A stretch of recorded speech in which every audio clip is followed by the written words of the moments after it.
If I know one thing, it's how to film at 5 in the morning and look like complete crap in the video, and then everybody's like, "Are you okay?" Yes, I'm okay. We just got done with the first night of dynoing the rotary Corvette, and that's going to be a hilarious, very, very awesome video for you. But I got tagged like a million times while we were on the dyno, actively doing work, I know. A lot of you tagged me in a picture of a potential competitor. When I say that, I mean that as in somebody I've inspired. The guy actually reached out to me months ago, sharing with me his all-wheel drive 4-rotor RX-7. And take a look at it here. It's a fab shop out in Texas. I don't know too much about them other than that, but they are trying to build a running all-wheel drive 4-rotor RX-7 for SEMA. If I'll be honest, I get inspired. The fact that, he literally watches my videos and picks up ideas and whatnot from it. Our builds are considerably different. He went a different route. I actually have a piece of paper from when I first conceptualized this back when most of you weren't born, where I had either doing this all-wheel drive setup, from the Unicorn, which this isn't 0% the Unicorn anymore because of the path I ended up going. The other alternative, one of the two alternatives, was the Gallardo all-wheel drive suspension. And it is weaker than what I've got here by a considerable amount. No offense to that guy, I'm being very critical as to why I didn't pick that. All-wheel drive systems from a Lamborghini Gallardo are considerably weaker. You're not going to be able to launch that thing like this. That's why I went this route. The third option was the R34, front transfer case going through the oil pan, all that sort of stuff. Overly complicated, gearing ratios were horrible. So it is very, very interesting for me to see somebody do the alternative route that I was planning on taking. If you take a look at what he's doing, he's making the stock body work. Of course, he's a fabrication shop, so he can do the things I can't, at least yet. There's a lot of things I just won't ever be able to do because you have to hone your craft. You have to be good at doing that, and this sort of work is something that either the guys at Able have worked with or more recently and finishing Sano Industries. Those guys did a kick-ass job with this. They just know things about bending metal that I wouldn't even conceptualize. I just couldn't understand it. I do a lot of other things other than that. That's not my daily job. When you look at his build, something that I will say right up off the bat is I'm jealous. I'm jealous in a good way. I mean, it's a healthy way. He clearly is a fabricator. He's also putting a lot of Bondo on those rear fenders, whereas mine's going to be all carbon fiber. Mine are just for size and shape fitment right now. But the point is that guy's clearly very good at fabricating, or at least does a really good job at pretending like he is. I don't know. Some people are really good at just Instagram. I'm engineering a car using information from a lot of different people, as well as information I've experienced myself, going, top speeds, rotary power, all that sort of stuff. You have to be really good at something, and it takes a lot more time than just being good at something. You guys will all recognize this. A lot of my audience is younger than me, but you'll realize this as you go on. You want to be one of the best fitness models? It takes 10 times more time than being, oh, hey, that guy's in really good shape. It's just the nature of expertise. I come from an IT background. That's originally the whole reason I was able to afford the Lamborghini was because I'm pretty damn good at databasing and IT, server management, all that sort of stuff. I obviously have some sort of knack for basically getting cars to run when they shouldn't. And I know we all I love to stir up shit, like I melt things off, I make things work somehow, they fall apart. That is who I am. And I'll be damned if somebody tries to give me shit for that, because guess what? I'm the guy with multiple 4-rotors. I'm the guy with multiple 3-rotors. I'm the guy that's doing all that. And you know how I'm doing it? Because I'm doing it myself. I'm doing the vast majority of work myself. Do I make a lot of mistakes? Oh, hell yeah. So when you take a look at a guy who can fabricate his own vehicle, that's really fascinating because you're capable of doing all those weird things you have in your head. And that's something where I want to let you guys know, especially my younger audience. You see me fabricating. You see me making square tubes for the oil coolers on the Corvette, and you see a lot of comments talking shit about it. And you know what I want to tell you? It doesn't bother me. Never has. I enjoy it. I don't love haters or that sort of bullshit, because that's a lie when people say that. But what I do dislike about people making those comments, it discourages other people. And so if you're somebody that's like, man, you know what, I would love to try to fabricate something, go ahead and do it. You know what? First of all, ignore them, because it's fun when, by the time you get good at it, they're all like, oh yeah, well, yeah, my boy can fabricate. Yeah, fuck off. because you were the one that was actually giving me shit the whole time. But the other side of it is then that's your identity. That they're, oh yeah, well, I mean, he's obviously good at it. Well, weren't you guys the ones making fun of me before? And they move on to their next thing. That's the type of person that is. For me, that's beneficial. The people that talk a lot of shit, like there's a guy, David MS, engineer or something like that, loves ridiculing me. Well, I'll tell you what, David, your problem is you're ridiculing me on my own videos, which means you had to watch my videos, which means you make me money making fun of me. So please continue on, because oh my god, I'm losing sleep every night because of your comments. But I honestly don't lose sleep when people give me shit for, oh, how'd you make that run? There's bullshit. You made it overly complicated. Okay, sure, whatever. I have the rotary Corvette. You don't. If I wanted to be, petty about that, which I don't think like that, but there's a reason nobody else has done it, and I have. So do I think that car will make it to SEMA? Well, do I think any four-rotor all-wheel drive car will make it to SEMA? I will tell you this. There is, in the crate to my side, a reason why I know mine will. That's not the issue. Everything that has been out of my control is now back in control.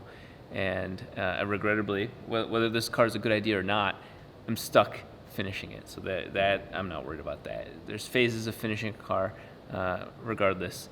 While I'll be helping out with Battle of the Builders at SEMA, you'll also see this car there. As for his car, there's a couple major challenges I see coming up, and this is just off the cuff. This isn't putting it down. It's literally just, hey, you know what?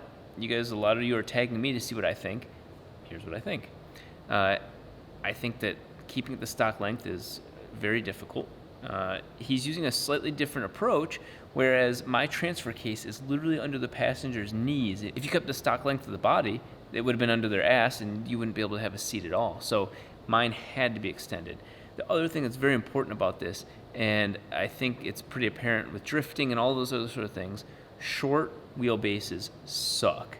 And something I'm sure as a fabricator he does not know, and this is again being critical, because that's something I've learned, and I'll share with you guys right now. This is free knowledge. There is a magic ratio between track width and wheelbase. It's something that people don't commonly mention, but I even heard the chief engineer of the new Supra mention it. There's a golden ratio, 1.6. So what you'll see is that all the major cars, all the major race cars that have ever existed, that have ever won things, their ratio is that they are 1.6 times longer from wheel to wheel, center of wheel to wheel, than they are track width, from center of tire to center of tire, this way. 1.6 times longer. So how long is this car? How wide is this car? You guessed it. This is purposely ratioed like that. So wide ass tires, but the longer wheelbase makes up for that. What does that mean? That means more stability. That just means more race car everything. All this matters. Why is this information, why is this news so relevant to me right now? Well, it's obviously good inspiration for me to keep on my path, finish the car behind me. But it comes at the perfect time, because we're filming one of the most cinematic videos, because it's one of the most important moments of my life on this channel, and I've put almost everything I have into this upcoming moment. So in about a week, you guys are going to see why the timing of this is so ironic, but in a good way. Everything that's about to happen is going to be pretty awesome. As for the rotary Corvette, I see a lot of comments about the rotary Corvette, and I think there's a little bit of misconception about that car. So I'll talk a little bit, not internet drama, but we'll talk about that car for a second. That car made this car more possible. The three-rotor makes this car more possible. A lot of you guys don't understand how YouTube works, and that's cool, because that's kind of like the magic behind the curtains. Like, you don't need to understand how everything works to appreciate it, to enjoy it, and yet YouTube very clearly is a money-making industry. There are people that make a lot of money on YouTube. I am not one of those people. I do make good money, but you literally see all of that money that comes in goes right back out. That was the whole point of this channel to me, was that I'm not blowing it on I was gonna say blowing on strippers. I'm not blowing that money on strippers, but I'm not blowing it. It's literally just reinvesting. And why? Because that's what I would spend my money on if I had the opportunity. I did all the numbers, and there's certain things that money can't buy, and for everything else, there's $40,000. And it was about a $40,000 bill, ultimately, to build that car. Was it worth it? Hell yeah. I won't get into the details, but let's just say that wasn't an upside down investment. That's why I was able to purchase in one moment the thing that makes this happen. I think you guys know what I'm talking about. I'm not good at keeping secrets, but I want to make it special because I want to make the unveil so cool. It's so important. You guys have been believing in me for so long that I want your faith rewarded. I've heard that in a movie. It's some cheesy movie line, but it's the truth. I want you guys to believe in what I'm doing. The rotary Corvette to me was a proof that I said I will make it to an event. It was completely in my control to do it, and God damn it, we made it. So with this car, I learned a lot, and I'm not doing that like, oh, I would never do it again. Fuck yeah, I would do it again in a heartbeat. This car is part of who I am. I identify it with this. It's the memes, the seriousness, the engineering, all of this. It's all part of my mark on the world. That little bit of me is right here. You stuck with me rambling and just sharing with you more rotary information. You guys want a little sneak peek. The guys that always stay to the end of the videos, watch the whole video, support me in that way. You guys deserve to see a sneak peek. That's a worn out chair I pulled out of the trash because I'm cheap. And then what is that? That's a crate. What crate would be that big? What could fit in a crate that big? Definitely a dead stripper's body, but there might also be something else very, very awesome inside of here. No, you guys don't get to see anything more than that. That's your first and only hint. The next video about this particular crate is us picking it up. In summary, I just want to say that I'm excited to see this project. It keeps me motivated as if I needed any more motivation. You guys can go check him out. He's got an Instagram page and Facebook page. I think they're different names, so it's a little confusing, but I'm sure he'll clean up the public identity as he starts getting more and more in the limelight. But it's exciting to see more people supporting the larger rotary projects, and I know, it's what I've been told, it's not my opinion, that I have a huge factor in making the rotary cool, at least to the younger audience. And so I want to continue to support that. And it's a gentleman's race to get to SEMA. I already know I'm going to get it, so whatever. But it is a gentleman's race to see who has the first all-wheel drive RX-7. And I'll be damned if that's not going to help me, motivate me to continue kicking ass and making this car run. So we're about a week away from the kickoff of literally the video series that makes it run under its own power. So